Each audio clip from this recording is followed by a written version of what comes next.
Okay. Alrighty, so we're going to pick up with mitochondria where we ended up yesterday.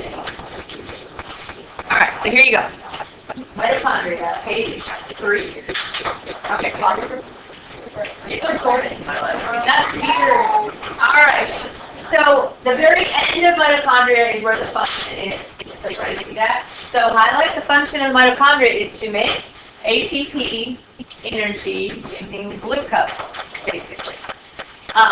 Glucose is the main one that mitochondria use, but there's also, other organic compounds. And what were those last chapter?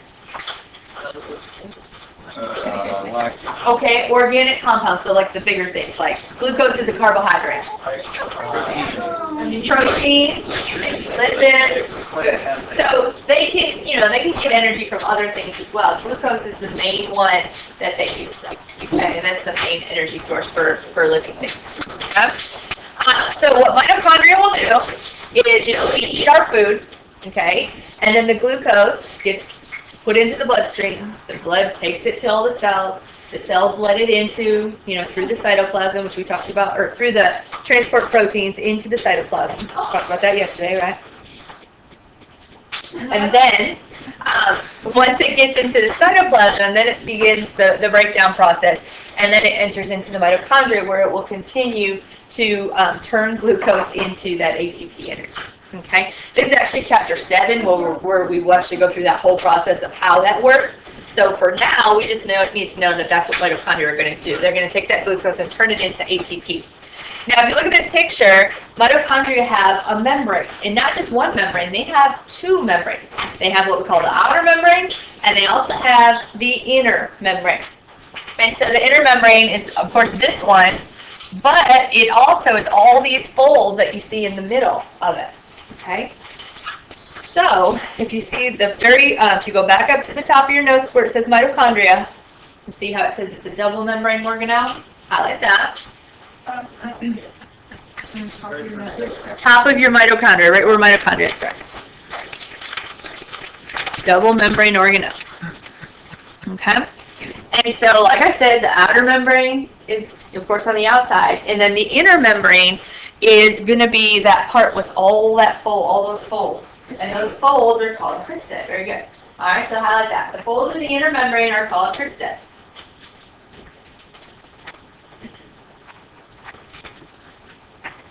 And so if you look at this picture, with having all those folds, what it does is it increases the surface area, meaning it provides a lot more space or a lot more room for mitochondria to take in more glucose and go through this process to make ATP. If all these folds weren't there and if it was just one straight line, there wouldn't be as much surface area to cover to go through this process. But with having all those folds, it gives you a whole lot more surface area with more room to be able to make more ATP. So it actually helps the efficiency and helps it make more at a time. Okay, so that's a pretty good deal. Now there's a couple of weird things, or interesting things, I guess we could say, about mitochondria. So if you look at this picture, it's kind of what we call a cross section. So we cut it in half, and you can kind of look at it and see what it looks like. Still, you've got your outer membrane, of course, and then your inner membrane is where all these folds are. Okay. Now the thing about mitochondria is they have their own DNA. So we talked about DNA being held in the nucleus yesterday, and mitochondria have their own DNA as well. Most of these other organelles don't have DNA, okay, but mitochondria does. It's special. We're going to get to that in a second.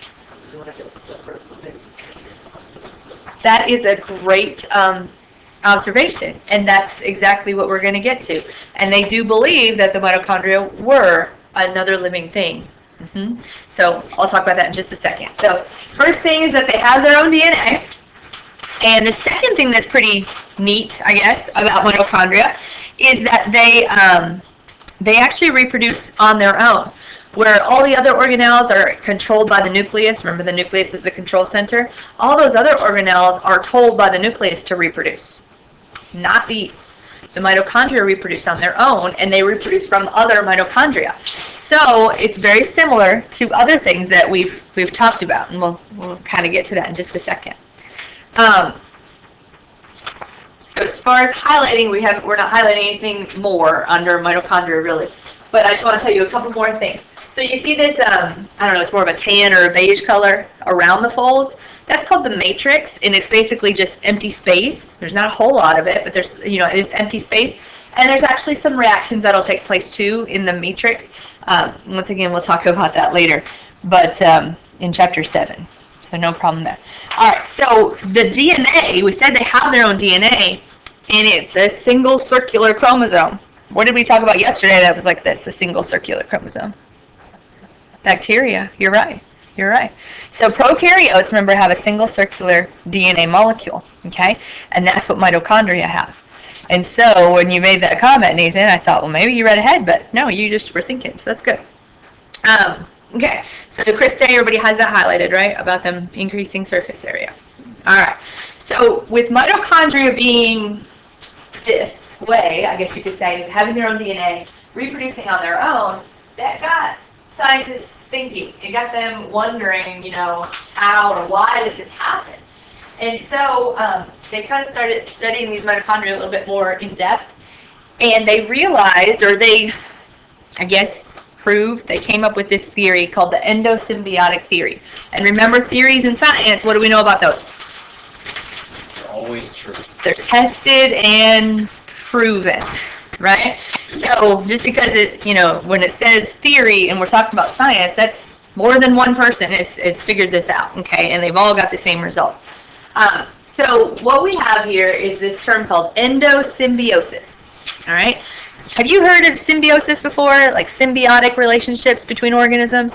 Do you guys remember any examples of those? Parasitic relationships, good.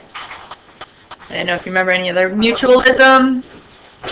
There was some birds that in the teeth of crocodiles. Yes. That would be mutualism right there, where the birds that clean the teeth of the crocodiles are getting food from the crocodile, and the crocodile's getting its teeth cleaned. So they're both benefiting in that case. All right, so that's mutualism. Parasitism, think of like a tapeworm, right? Feeding off of let's say a cow or something like that, where the tapeworm benefits and the cow is harmed in that case. And then the other one, I think I heard it was commensalism, where one benefits and the other is unaffected. Good job. All right. Those are all different types of symbiosis. Now this one, what does endo, what's that prefix mean? Endo. Inside or into, right? And so what this is saying is we have basically two organisms living in a close association where one lives inside the other. Okay? Yes. Sounds like my car.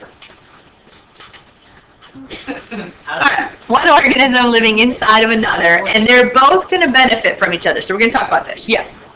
How does that work? Does like the other one just swallow it, or? We're going to talk about it. Yes, you're right. Okay? Yes. That would not be this relationship right here. And then Amazon, like a piranha. Yes. And moving on. So, endosymbiosis, highlight that, one organism living inside of another, and both benefit. Okay. Now, mitochondria, we just said they have their own DNA, they reproduce on their own. They're very similar to a bacteria, okay? Guess what? Chloroplasts are also similar in this way. Chloroplasts have their own DNA, and they are able to, use the sunlight to make their own food, right? That's what the chloroplast does. And so they believe that mitochondria and chloroplasts were once like individual cells. They were, cells that, existed out on their own. And a bigger cell comes along and engulfs it, okay? And the thing about the mitochondria and the chloroplast is they both have double membranes around it. So with having those double membranes, it would probably make it very difficult to digest or to, to break apart, okay? So in that case, I will try to draw here. We've got our mitochondria, M for mitochondria, but it was probably like a bacteria, okay? And then you have a little bigger cell here, okay? And if you remember anything about cells, remember they can engulf other cells, like a white blood cell. We showed you that picture the other day about the white blood cell and how it can engulf, those other cells. So what we have going on is a little bit bigger cell decides, hey, I'm going to eat this thing for lunch. And so it does, and by doing that, the cytoplasm and the plasma membrane kind of extend around it. Remember we talked about the plasma membrane acting like a fluid, right? So it can actually extend around this, and I'm going to attempt to draw it, but it's not going to work. Okay? Kind of extend around it, and then it surrounds it and brings it inside, okay? So we're just gonna go back to this part. So now it's got it inside. Does everybody kind of understand what happens there? We'll talk more about this next chapter, but. Okay. So you've got this bigger cell that has engulfed this smaller cell. Well, with it having that double membrane, maybe this bigger cell can't digest it. And so this mitochondria, the one that I have an M on, it just kind of hangs out in there. It stays in there. And it was able to make its own energy before. Well, why can't it do it in there too? And so it will continue to just do its thing. It will continue to get glucose. And so basically this bigger cell is going to engulf other stuff, and it's going to break it down, and it's going to provide energy for the mitochondria. So it's going to provide glucose for the mitochondria, which will then in turn make ATP energy, right? The ATP will be used for not only this little mitochondria cell, but also this big cell. And so then it just stays in there. So the big cell provides nutrients, I guess you could say, for the mitochondria. The mitochondria provides ATP for the big cell. And it just hangs out in there, right? And then, remember how these mitochondria can reproduce on their own? So they decide, hey, this cell's using a lot of energy. I wonder, we might need to make another mitochondria so we can have more energy. And it does, okay? And so that mitochondria reproduces, and now we have two, all right? And they're inside that cell. And certain cells are going to have more mitochondria than others, cells that need a lot of energy. Can you guys think of any of our cells that might need more energy, or any of our organs possibly that might need more energy than others? Muscles, and that's the biggest one right there. Your muscle cells are going to have the most mitochondria because they need to give out the most energy. Okay, so if the mitochondria just keep reproducing, doesn't the cell get like too full of mitochondria? Well, it would, but the mitochondria know when to reproduce. They don't just keep reproducing just because. They only reproduce because they need more energy. So it's not one of those things like where we think about bacteria. As long as they have space and they have nutrients and they have warmth, they will usually reproduce. Certain bacteria, they're all different. They kind of have their own different job. And so if this was a bacteria, it would only, reproduce if needed. One of those things. Mm-hmm. So then we wind up with this cell, and then, so the bigger cell, how they're going to grow and divide just like everything. So then when it grows and divides, maybe the blue one goes to one cell and the red one goes to another cell, and then the process starts all over again. Okay? And so that's what this endosymbiotic theory is saying. And so the proof of this, or the evidence, which is some things that we might want to highlight here. Well, hold on, I forgot to tell you. Let me go back to this page. And highlight the part that says, scientists believe that mitochondria and chloroplasts may have existed many years ago as an independent cell. So highlight that.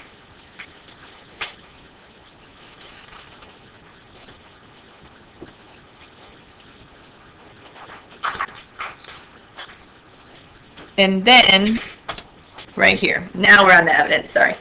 Wait, so after a while, did it just get encoded into our DNA that we have mitochondria?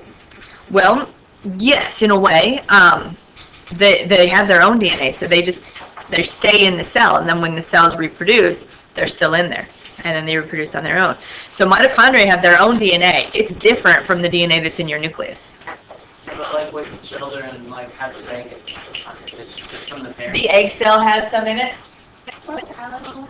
No, just number 1 and number 3. The egg cell has some in it, and then the sperm enters in the egg cell, and then when that starts dividing, 1 cell into 2, there's going to be mitochondria growth, and then it's 4 or 8, and it just keeps spreading out.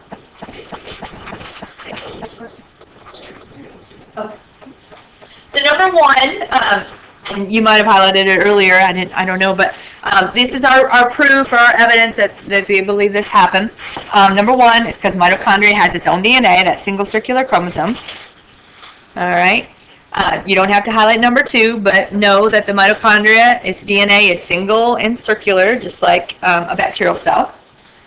Number 3, do highlight that mitochondria can reproduce on their own through asexual reproduction, which is different than having the rest of the organelles, which, the nucleus tells them to. Okay. Mitochondria have this double membrane, right, where most of our other organelles just have one. If they do have a membrane, they just usually have one. The cell itself makes the outer membrane of the mitochondria, and then the mitochondria makes the inner membrane. So that is kind of interesting, I guess. The mitochondria uses its own DNA to make the inner membrane for making the ATP and stuff. And then lastly, you don't have to highlight these last ones, but mitochondria resembles prokaryotes in a lot of different ways. Okay, so we already talked about the DNA, we already talked about that and the way it is, but their size, the mitochondria, the size of mitochondria is about the size of an average prokaryote. All right, so that's, kind of interesting. The structure, the way they're composed with having that double membrane, it's like a cell wall that the bacterial cell has.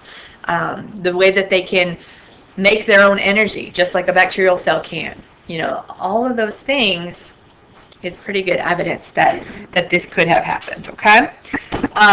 So how this is a mutualistic relationship, the larger cell provides the mitochondria with safety and glucose, and then the mitochondria provides ATP for the cell. But we kind of talked about that, right? Right. Okay.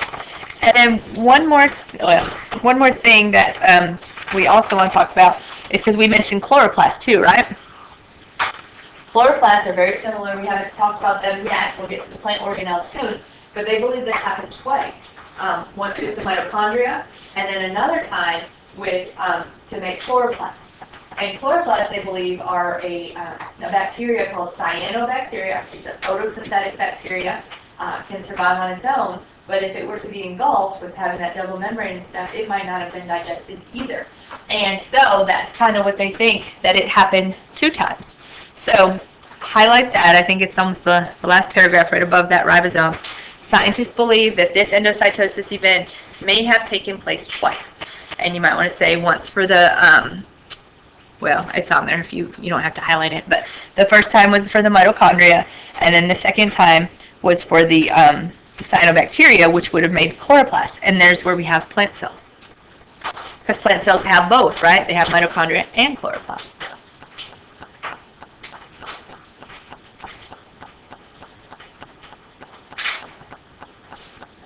Okay, so this is the theory of endosymbiosis, okay, where based on the way the mitochondria and the way the chloroplasts work, that they might have been their own cell at one point.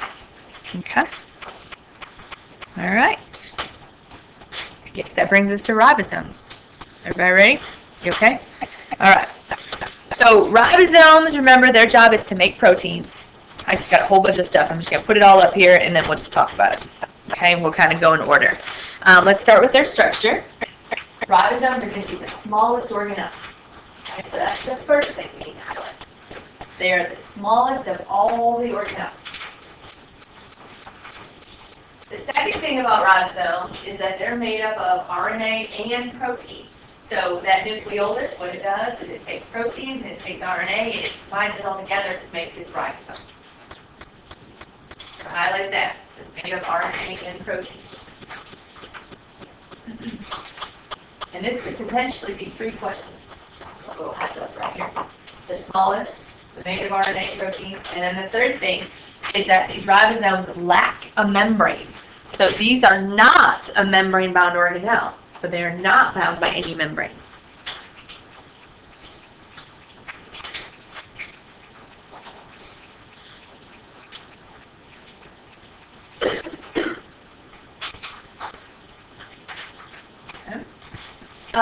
Ribosomes are the next thing down. They're the most numerous organelle in the cell. So you probably noticed this when you were coloring your cell worksheet, that there was a bunch of ribosomes, right? Probably got sick of coloring them. Do I have to color all these? I heard that a lot throughout the data set. So yes, there are the most abundant. There's a bunch of those.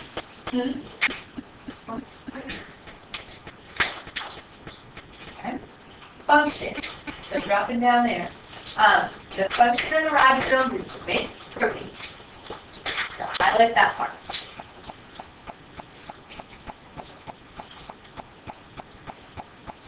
And then remember, we have 2 different types of ribosomes. You have the attached ribosomes, which of course are attached to the rough endoplasmic reticulum, and their job is to make proteins for what? For export, for shipping out of the cell. So the attached ribosomes are going to make protein for export. And then the free ribosomes, if you remember, they make protein for that cell.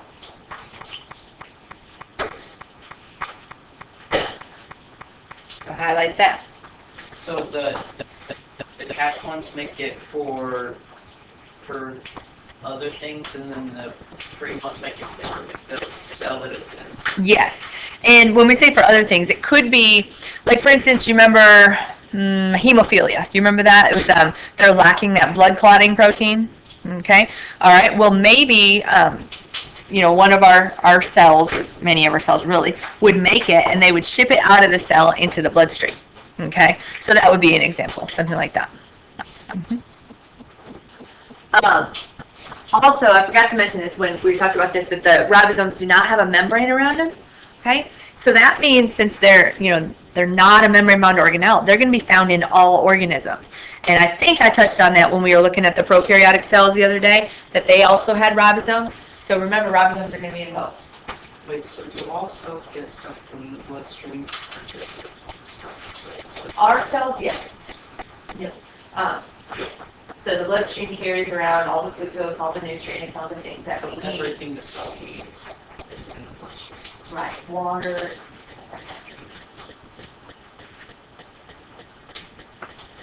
All right, so all cells, everybody got that? All cells are going to have ribosomes.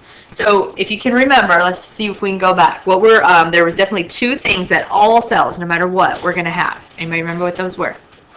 Nucleus. Nope. Not so long. Nope. Membrane. Cell membrane. I heard that. That's right. All cells are going to have cell membrane. Woo! There's one. Not chloroplast. Nope, not that. I know. Chromosomes. Okay, they're all going to have ribosomes and then a cytoplasm. There you go. So, and DNA is another thing, just to let you know there too. So there's two things. I know, we're keep going. So, prokaryotes and eukaryotes, so all cells, they all have a plasma membrane, they all have cytoplasm, they're all going to have DNA, and they're all going to have ribosomes. Okay? Those are the main things. Good?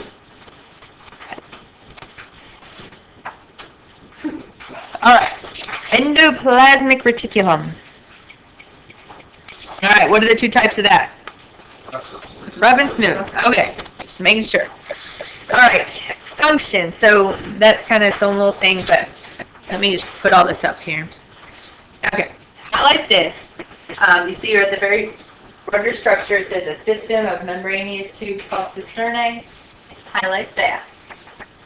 So the endoplasmic reticulum, if you remember, it's like a highway. It's like a transport system. You can kind of see it's like this tubes.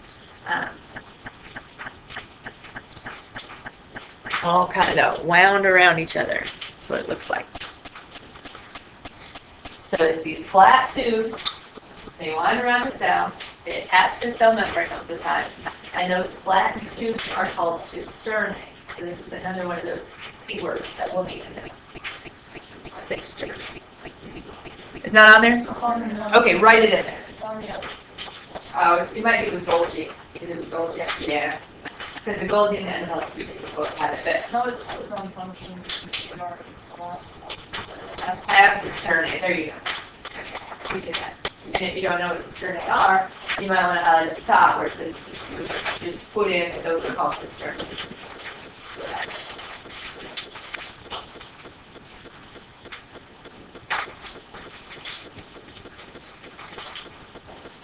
So these cisternae, these flat tubes and sacs, they basically have these little holes, I guess you could say, in them, and that's where the ribosomes will attach to.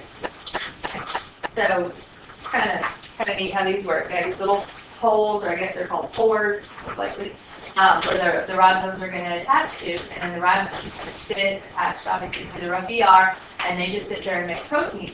And then the endoplasmic reticulum is like the transport highway. It's going to move those proteins around the cell. And it's going to move it to the Golgi, and then which then it gets packaged, and then it gets sent out the cell.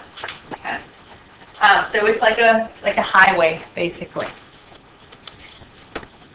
Okay, so moves molecules from one location to another. All right, so underneath the next part says areas of the ER that currently have ribosomes attached are called the rough ER. Everybody gets that, right? And the areas where there's no ribosomes are called the smooth ER. So make sure we know that.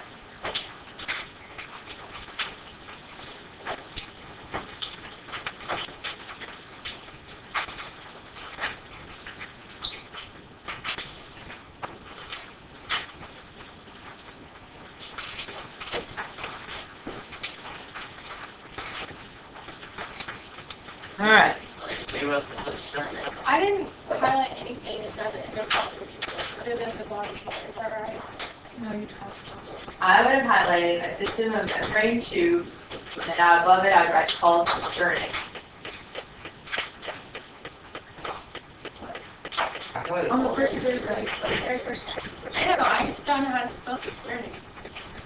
Let me go back. Yes. I forgot my last functions and then ER and Just highlight everything that you say. Okay, ER. So like my whole paper just like both. It's not like cisternae. Cisternae. Cisternae, there you go. Okay? She said cisternae. And then the very last part of that paragraph where it says it's an intercellular highway, I highlighted that because I think to me, that means it's intra means within the cell, cellular, within the cell, a highway within the cell is what that means. So, you know, your highway, you have the interstate or whatever, you got semi trucks that are hauling stuff around, right, from place to place. So that's what it kind of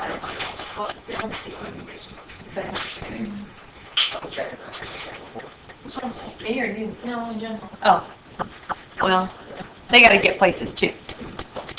So intracellular highway. And then the next thing down, if you didn't highlight this already, areas of the ER that have ribosomes are called the rough ER. Without ribosomes are called, that lack ribosomes are called the smooth ER. I think you know that, but just in case, I would highlight it because it's probably a test question. Okay? Because that's what this says. The rough ER is the location of protein construction, okay, has the ribosomes, which are going to make proteins for export. So that all kind of ties everything together with those ribosomes. Way too much. Oh yeah, you got a lot of info coming. So proteins that are going to be exported from the cell that can ship out of the cell, okay, they're going to be made by those ribosomes that are attached to the ER. This is really just a repeat of the ribosomes, okay, the attached ribosomes. And then the rough ER, where are we going to see most of that, or the majority of it? So cells that are going to make proteins for export, obviously, are going to have more rough ER than some cells that don't do that, okay? So some cells that make proteins for export would be like the pancreas. Anybody know what the pancreas might secrete? Pancreatic. Starts with an I. Insulin. Insulin, okay, good. So the pancreas is going to secrete a lot of insulin. It's also going to secrete a lot of digestive enzymes and things like that. But those are proteins that are going to be leave the pancreas cells. They're going to get into the bloodstream. They're going to go into the intestine. You know, things like that. Okay. Other cells that are going to be these for export, getting proteins for export, would be cells that are going to make your antibodies. Remember we talked about those during proteins last chapter. Antibodies are going to attack those foreign invaders. And so cells that are going to produce those as well. Okay? All right, there's more. So hopefully, let's see. Number 3 I have highlighted, that's what we just went over. Site where proteins for export are made by the ribosomes. Oh, yours. I don't have green square, it's simply green. Dane, I have a green you could use if we're friends.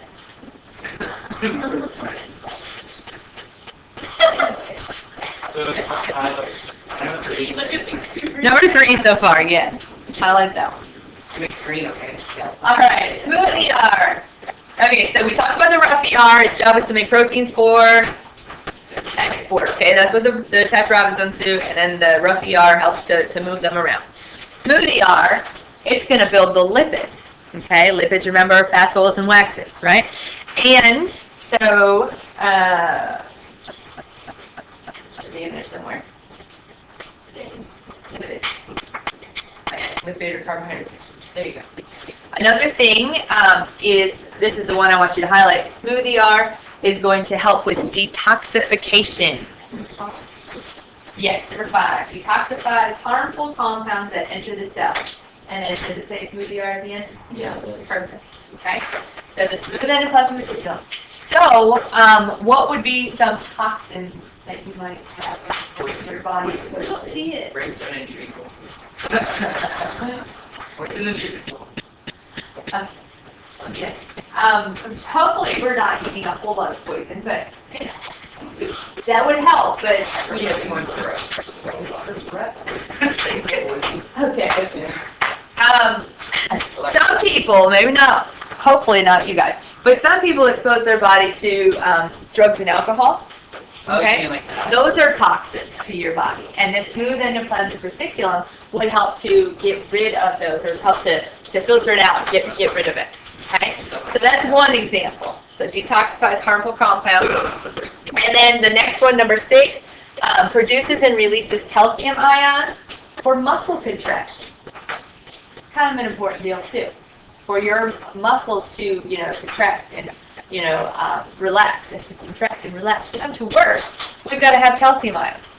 And the Smoothie R is what makes those for you. Pretty cool.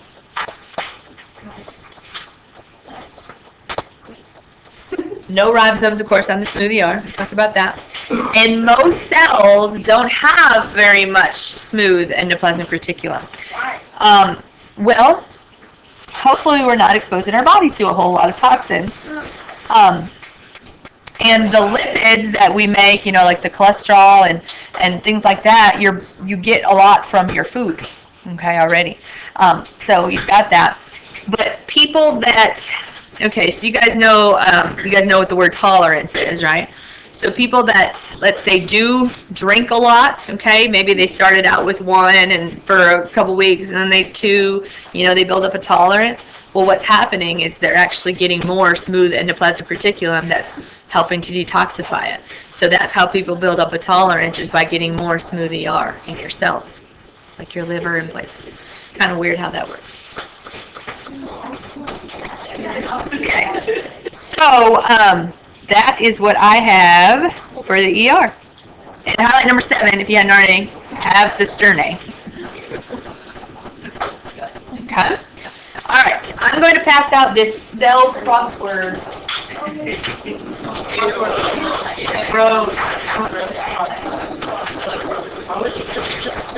Because I'm still waiting for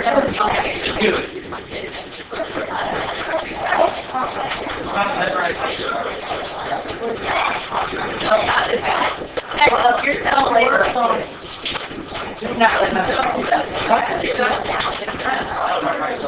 are you going to be here?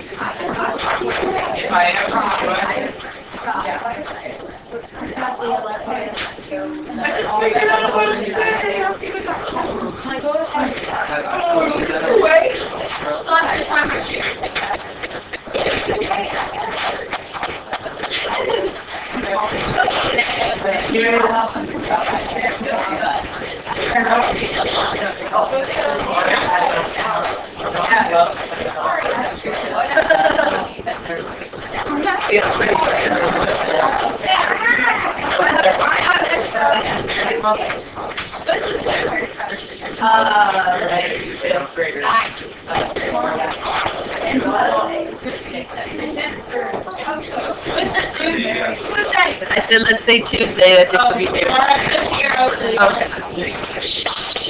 Okay, so you guys have about 5 minutes. Basically, you look at it, of course it's a cell, it's a crossword, and then the functions is a lot of it, or, some of this we haven't talked about yet. That's why I said Tuesday. Mm-hmm. What's this do? You're so funny.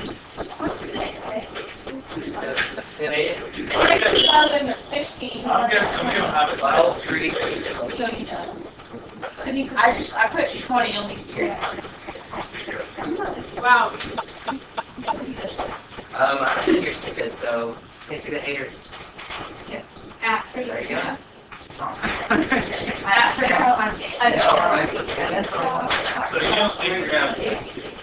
don't think so. Tomorrow we can't do any notes because we won't have time with watering plants and taking the cell quiz. So we won't, we only have a 30-minute class period tomorrow.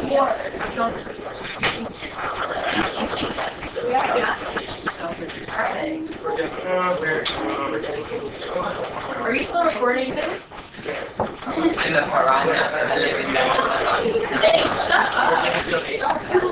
Play nice.